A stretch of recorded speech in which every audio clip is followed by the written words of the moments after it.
melhor conteúdo bíblico que você vai achar aqui no YouTube, né não, pastor? Sim, com certeza. Meu amigo, aqui ninguém mente não, meu filho. Seja bem-vindo a mais um vídeo do nosso papo de escola bíblica. Você vai ser abençoado por esse conteúdo, com certeza.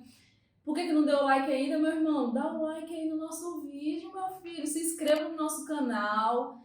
Segue a gente nas redes sociais. Seja abençoado por esse conteúdo todo dia, toda semana, tá bom? Hoje a gente está aqui com essa autarquia, mestre no ensino. Pastor Carius. Se apresente aí, Pastor Carius. Amém, irmão. Agradeço a irmã Wanda, né, pela essa carinha que ela tem por nós aí, dizendo que a gente é uma autarquia, mas quem somos nós? Nível. Daqui dos menores eu sou o menorzinho. Mas para mim é um prazer estar convosco aqui também, podendo participar, né, dessa explanação da lição bíblica, que vamos estar aí na lição 5, e eu tenho certeza que isso vai contribuir em muito para que você possa estar como conteúdo acrescentando a sua explanação dentro da tua classe da Escola Bíblica Dominical. Não esqueça, como a irmã Wanda falou, hein? Curte lá, se inscreva no canal e não esquece de ativar o sininho lá, para que você possa... Já é blogueiro, gente. Para que você possa receber todos os conteúdos aí. Isso aí. Pastor, essa lição é uma lição que chicoteia bastante também. Sim. É uma lição dura, Sim. mas que a gente precisa, é necessária. Lição número 5, o título da lição é Contra os Falsos Profetas. Fala pra gente um pouco do contexto, né, desse tempo, do que a lição traz pra gente, por favor. Essa lição ela está inserida, né? Nós estamos falando aqui hoje de Ezequiel, capítulo 13 já, né? Então, já avançando aí dentro do livro de Ezequiel. E essa lição ela vai estar trazendo para nós sobre os falsos profetas, mas é importante a gente entender o contexto que a gente estava vivendo naquela época, mano. Jerusalém já estava sendo conquistada por Nabucodonosor na Babilônia, e o povo foi levado cativo em 3 levas. E é necessário a gente entender que esse período ele ocorre entre 602 a.C. até 586 a.C. É um período de 16 anos, né? E a comunicação entre a Babilônia, que distava aproximadamente uns 1.300 quilômetros, que é hoje o Iraque, né? E Jerusalém, essa comunicação era uma comunicação frequente por aqueles que peregrinavam e também pela própria troca do exército que controlava a população que permaneceu dentro de Jerusalém e que levava os seus cativos e que levava também as suas informações. Então a gente tinha lá na Babilônia Ezequiel, que estava ali profetizando para o povo cativo, no meio do povo. Não podemos esquecer que tínhamos Daniel na corte, e tínhamos Jeremias, o profeta Jeremias, que tinha permanecido entre os remanescentes lá em Jerusalém. Esse era o contexto em que essa lição ela vai se transcorrer como os falsos profetas que com certeza eram confrontados pelos verdadeiros profetas, tanto Jeremias, que estava lá em Jerusalém, como Ezequiel, que estava lá na Babilônia. Amém. E fala pra gente, pastor, qual que era a função, já que a lição está focando nos profetas, qual que era a função dos profetas nesse tempo? E fala pra gente também por que parecia tão falso, tão fácil, estava tão disseminado assim ser um falso profeta naquele tempo. Na realidade, a gente tem que entender que o ser humano, ele por si só é falho. E aí, naquela época, Deus levantava os seus profetas, que era a maneira, a forma como Deus falava com o seu povo. E é sempre importante a gente ressaltar, porque aqui é uma escola bíblica, né? Que nos livros históricos, Deus falava acerca do homem. Nos livros proféticos, Deus falava ao homem. E nos livros poéticos, eles colocam para nós a maneira, a forma como o homem falava com Deus, expressava aquilo que ele sentia no seu interior como alma vivente com o seu Criador, com Deus. Naquela época, então, os profetas exerciam esse ministério profético. É importante ressaltar, porque estamos estudando Ezequiel, né? Que Ezequiel, ele pertencia à classe sacerdotal. E os profetas naquela época, eles não só eram boca de Deus para o povo, mas também a maneira, a forma como eles viviam, transmitiam a mensagem que Deus também queria transmitir ao povo. Haja visto o próprio Jeremias, quando ficou lá em Jerusalém como remanescente, lá nas levas que vieram depois para a Babilônia, ele tinha essa forma de ser. A maneira como ele vivia, a maneira como ele se portava diante do povo, já era uma mensagem que o povo lia e entendia aquilo que Deus queria trazer a eles. Eu estou dizendo de entender, mas não estou dizendo que eles obedeciam a ordem do Senhor ou a mensagem que Deus queria dizer àquele povo. E como a irmã falou, por que muitos falsos profetas tinham naquele tempo e poucos eram aqueles que eram verdadeiros diante do povo para com o Senhor, como mensageiros do Senhor? É porque ser falso profeta traz a eles uma atenção melhor e maior. Mas fazendo um parênteses aqui, tudo aquilo que é desconhecido, tudo aquilo que você não conhece, faz com que você respeite mais. E o futuro, ele é desconhecido de todos nós, porque somente ao Eterno pertence.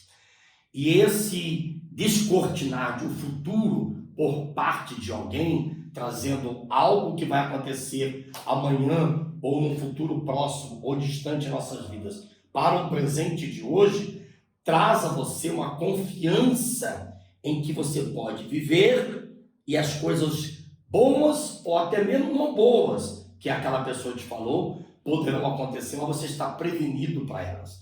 E esses falsos profetas, por que eram muitos?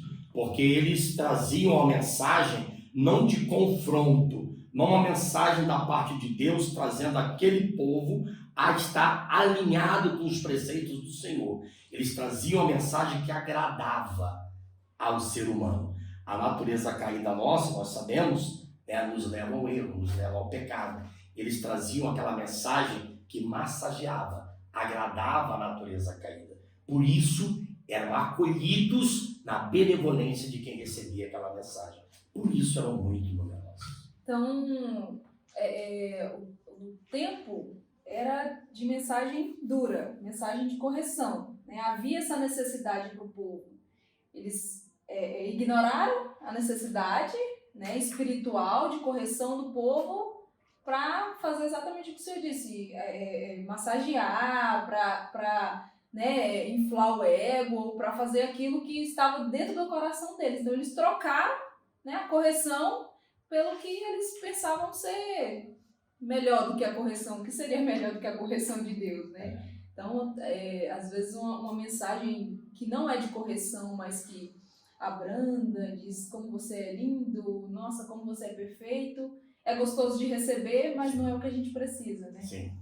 É triste. Então, a mensagem naquela época, irmão, era uma mensagem que necessitava de confrontar aquelas pessoas que estavam convivendo em Jerusalém. É importante no nosso contexto também ressaltar que, apesar de já ter sido levado algumas levas dos cativos para a Babilônia, Jerusalém estava intacta, tanto as muralhas como o templo. É importante a gente ressaltar que o templo para o judeu representava literalmente a presença de Deus. E eles duvidavam de uma maneira muito intensa e forte nos seus corações que enquanto o templo estivesse inteiro, as muralhas estivessem intactas, jamais algum exército poderia vir destruir Jerusalém, porque historicamente falando, já tinham, os pais passavam para os seus filhos, assim a história se perpetuava na mente deles, que o Deus Todo-Poderoso iria proteger enquanto aquilo estivesse inteiro. Na cabeça deles, jamais Deus permitiria que aquelas instalações fossem realmente destruídas. Mas naquele período, a apostasia, e essa palavra apostasia no seu original, ela é para nós, eu que sou militar, né? Ela representa muito mais uma deserção. Eles deixaram de estar enfileirados, estar alistados no exército de Deus em obediência aos princípios do Senhor. Eles se afastaram e passaram, devido a isso, a adorar a outros deuses que não eram o Senhor e a praticar coisas abomináveis a Deus. Por isso Deus levantou os profetas que os confrontavam, mas existiam os falsos, numerosos, que os alisavam. Então esse era o contexto da época que eles viviam, e não existia uma palavra, e os profetas levantados literalmente pelo Senhor, alinhados com Deus, como boca de Deus naquele lugar, eram profetas alinhados com uma palavra de confrontação que viessem trazer eles da apostasia para estarem alinhados com o Senhor. Amém. Os profetas que falavam falsamente, segundo a lei de Moisés, existia pena de morte para esses profetas, né? E mesmo assim, isso não inibiu os profetas nesse tempo que a gente está estudando de Israel. Hoje em dia, a gente nem tem pena, não é crime você profetizar falsamente, né? Ninguém vai te condenar por isso. Significa que não tem consequência? Mamãe, a gente, naquela época, né, eles estavam sujeitos à lei. E a lei, de acordo com aquilo que foi escrito por Moisés, né, no livro de Deuteronômio, existem duas passagens clássicas, né, que falam sobre isso, que falam que eles estavam sujeitos à morte. E a consequência do pecado, do erro naquela época, era literalmente a morte, dependendo daquilo que Deus já tinha colocado dentro da lei. Hoje nós vivemos na graça, na dispensação da graça. Mas o erro, o pecado, que é o eu errar o alvo, errar o propósito, errar o projeto que Deus destinou para eu estar desenvolvendo dentro da minha vida, na minha caminhada terrena, quando eu erro esse alvo, o problema não é o pecado em si, mas o problema é a consequência do pecado. Então, quando eu hoje uso de Deus para poder estar falando algo que Deus não falou, eu com certeza terei também, dentro da soberania do Senhor, as consequências desse ato para a minha vida, porque pequei. E o pecado, na ramatologia, que é o estudo do pecado, é importante a gente ter em consciência que a única forma de eu ser perdoado é eu confessar e deixar. Mas sempre na consciência que a consequência, independente do perdão, ela virá. Mas em sendo perdoado, o meu Deus estará comigo, passando pela consequência do pecado, e nela eu vou passar sendo mais que vencedor. Amém. Então, não é porque não é mais crime profetizar falsamente que não há consequências, né? Existem consequências como todos os pecados que a gente comete, a gente paga por eles, né? Sendo nós perdoados ou não, como bem disse o pastor. Pastor, em Ezequiel 13, versículo 4, fala sobre profetas chacais. O que seriam esses profetas chacais? Essa palavra chacal é uma palavra que representa um animal, um carnívoro, que é um animal que habita muito naquela região da Ásia, com o norte da África. É representado muito pelas raposas, ou até mesmo os lobos, né? Mas os lobos aqueles não domesticados, né? Os lobos aí que estão à procura de algo para que possam se alimentar dele. Então, os chacais é exatamente isso, são raposas no meio do povo, buscando a fragilidade, para que na fragilidade eles possam ter o intento qual é esse objetivo, que é de trazer algo para se aproveitar. O chacal, ele se apresenta sempre muito bem, esse animal carnívoro, nos tempos de crise, né? Nas ruínas, na destruição. Eles sempre procuram para se alimentar daquilo que está sobrando. Então, existe até uma ilustração que eu uso muito, que é da abelha e da mosca, né? O reino animal é composto por todos os seres, inclusive nós pertencemos ao reino animal.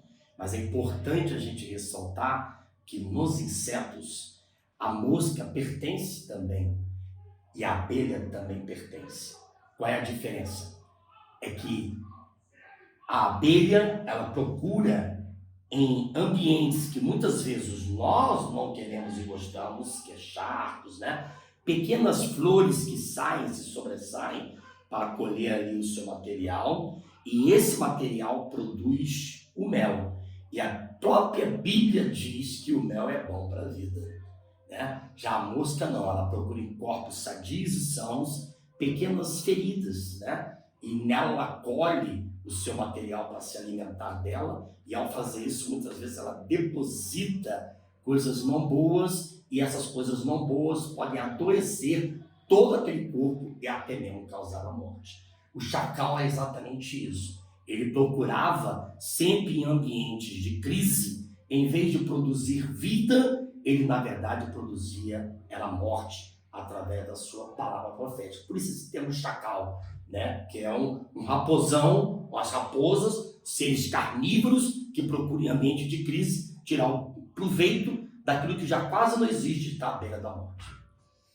E nesse contexto, então, Israel já estava meio que em ruínas, porque o reino já estava dividido. O reino do norte já estava lá cativo com a Síria. O reino do sul já começou aí uma leva, 2 levas de cativos, então estavam ali os mais pobres, né, os mais frágeis, né, os mais fragilizados ali do povo, e ainda assim esses falsos profetas ainda queriam usurpar mais alguma coisa desse povo que já praticamente não tinha nada.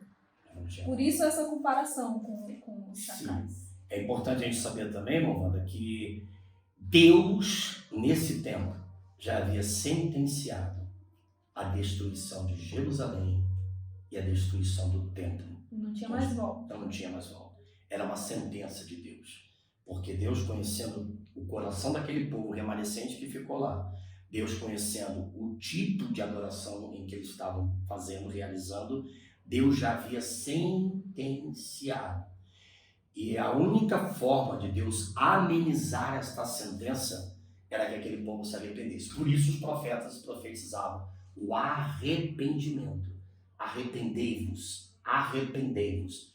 E eles não se arrependeram. E por não se arrepender, aconteceu a sentença que Deus já havia sentenciado aquele povo. Duros de coração, né? Parece nós, né?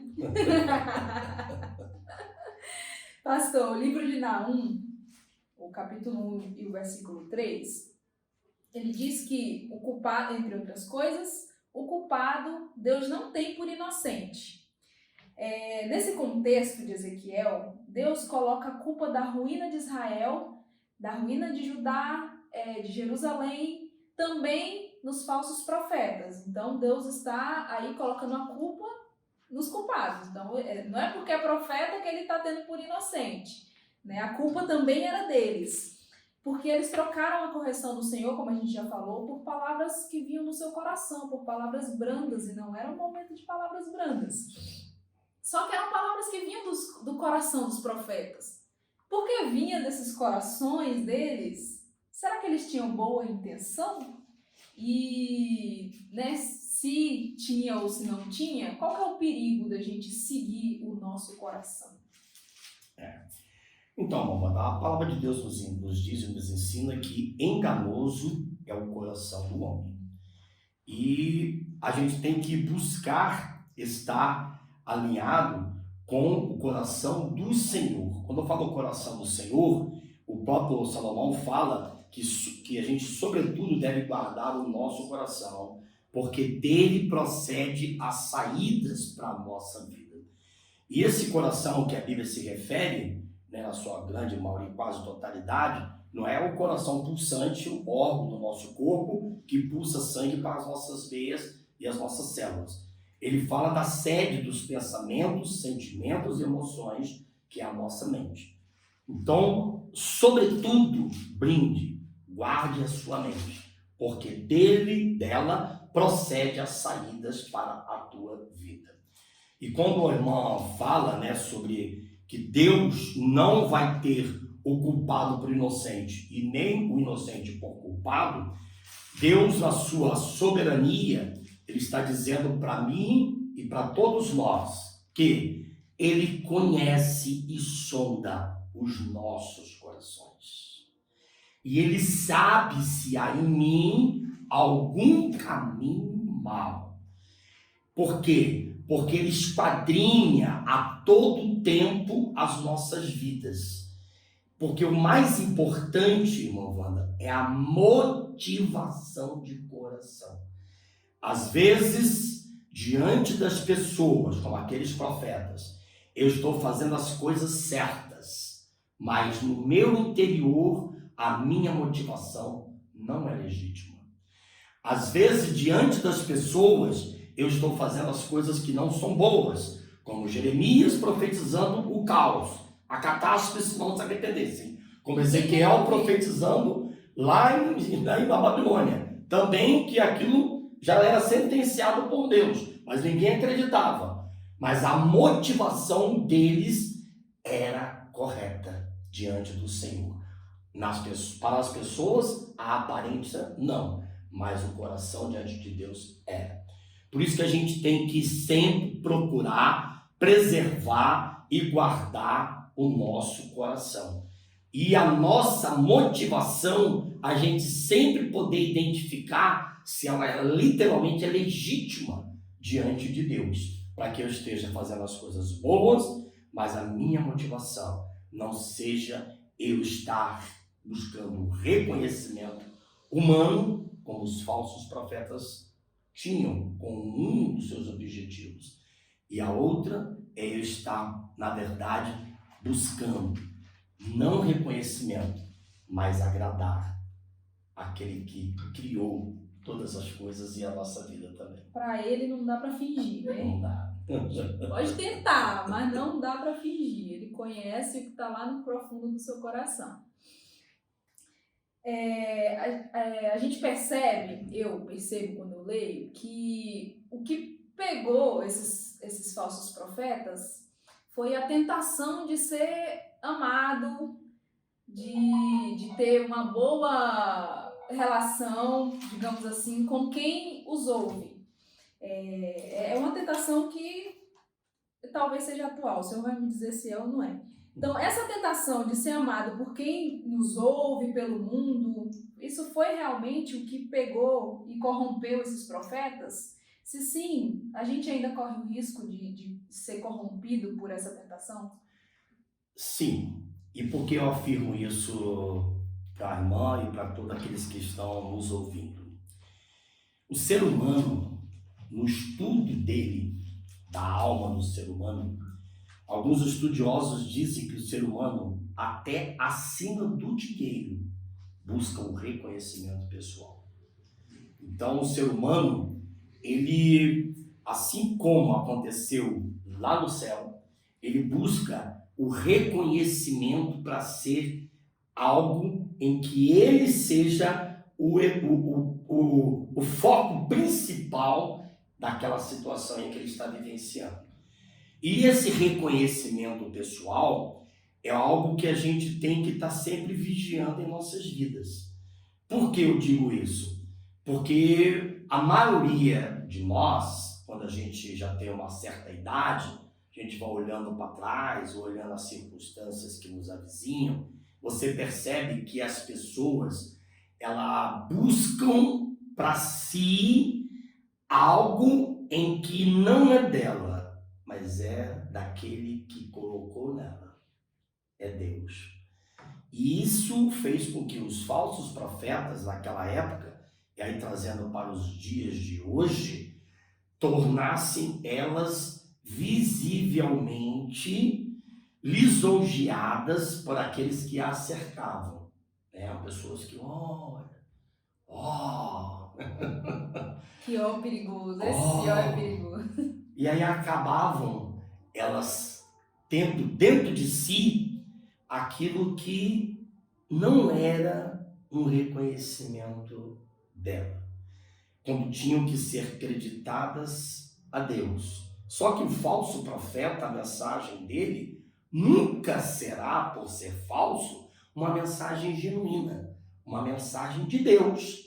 Porque se fosse uma mensagem de Deus, ele estaria falando aquilo que Deus mandou ele falar.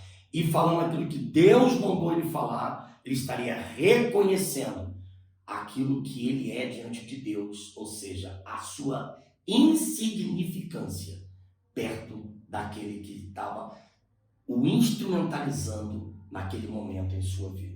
É algo que a gente tem que nos cuidar, porque isso faz com que muitos de nós nos percamos ao longo da caminhada. A gente vê pessoas começando bem, mas ao longo da caminhada vão se perdendo e não terminam bem. Mas é necessário que algumas pessoas às vezes não começam bem, mas ao longo da caminhada vão se consertando para que no final da jornada eles possam terminar bem, dentro do alvo que Deus destinou para eles chegar. Os falsos profetas, e hoje esse mesmo espírito ainda permanece rondando, porque o nosso adversário ele não é criativo, ele repete as suas situações, acaba acontecendo essas situações que temos hoje, né? Ou seja, se eu quero hoje perceber se há algo que não está alinhado com o Senhor, é só eu identificar na pessoa, né? Para qual glória ela está buscando? Para si própria ou para aquele que a está usando? Como diria Salomão, né? Tudo é vaidade, né? Tudo é vaidade. Ah, vaidade pega. Pastor, há algo que o senhor queira complementar, que o senhor queira passar para a gente finalizar essa lição para os nossos ouvintes? Sim, a palavra de Deus diz, inclusive Deuteronômio é quem fala, né? Que a gente tem que estar sempre vendo se aquilo que o profeta está falando procede de Deus ou não. E nós temos algumas características para identificar essa mensagem. A primeira delas é saber se o profeta ele é uma pessoa de Deus. Ele é um homem ou uma mulher de Deus. Naquela época eram homens, né? Mas também tiveram profetisas naquela época, como também no Novo Testamento, você também tem profetisas também. Né? Então, ou seja, é uma mulher ou um homem de Deus, amém? Segundo, as profecias que ele tem falado, têm se cumprido? Terceiro, a profecia que ele está falando neste momento se cumprirá? Se cumpriu, é de Deus. Se não, ou é humana, ou é daquele que é do outro lado, que não é Deus. Simples assim. Cumpriu, não cumpriu? Se cumpriu, é do Senhor. Se não cumpriu, ou é da carne, né? Um ser humano levado pela sua emoção no momento, né? Deixou-se levar, não deixa de ser... entra aqui o coração, né? Fala o que tem no seu coração. Não deixa de ser erro do mesmo jeito, né? Mas pode ser levado pelo momento emocional. Então, é importante também, irmã Wanda, sempre desconfie, né? Porque o profeta, ele para poder, nos tempos atuais, que é o dom de profecia, né? Ele procura sempre te falar algo sobre o teu passado e o teu presente, para tentar te induzir a acreditar aquele que vai te falar sobre o teu futuro. Mas ele não sabe nada da minha vida. Falou tudo da minha vida. Será? Aí tenta te induzir o teu futuro. Quando é de Deus, Deus vai te falar aquilo que vai acontecer, sem precisar te dizer o que aconteceu na tua vida. Porque a Bíblia fala que dos teus pecados Deus já não se lembra mais. Amém. Pastor, muito obrigada. É conteúdo para a gente ficar aqui mais de hora conversando. Só não temos essa memória aí no celular do Davis. Quero te agradecer muito. O senhor com certeza vai voltar. Já bate ponto aqui no nosso podcast, né? Já veio outras vezes.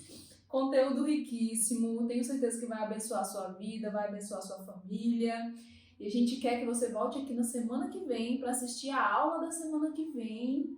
Tá bom? Conteúdo fresquinho. A gente ore para que Deus abençoe a sua semana. Não se esqueça, domingo tem EBD na sua igreja. Não falte EBD, né, não, pastor? Sim. A escola bíblica dominical é aquela escola que a gente nunca se forma nela. É uma escola contínua. E como diz, né, o profeta Oséias, né, nós devemos conhecer e prosseguir em conhecendo ao Senhor. E a gente deve conhecer principalmente para não vir a perecer. Amém. Não seja enganado, meu irmão. Amém. Participe da escola dominical, eu tenho certeza que vai ser conteúdo rico para a sua vida, que vai te abençoar. Curta, gente, compartilha esse vídeo, que vai abençoar outras vidas também. Até semana que vem. Deus abençoe. Deus abençoe.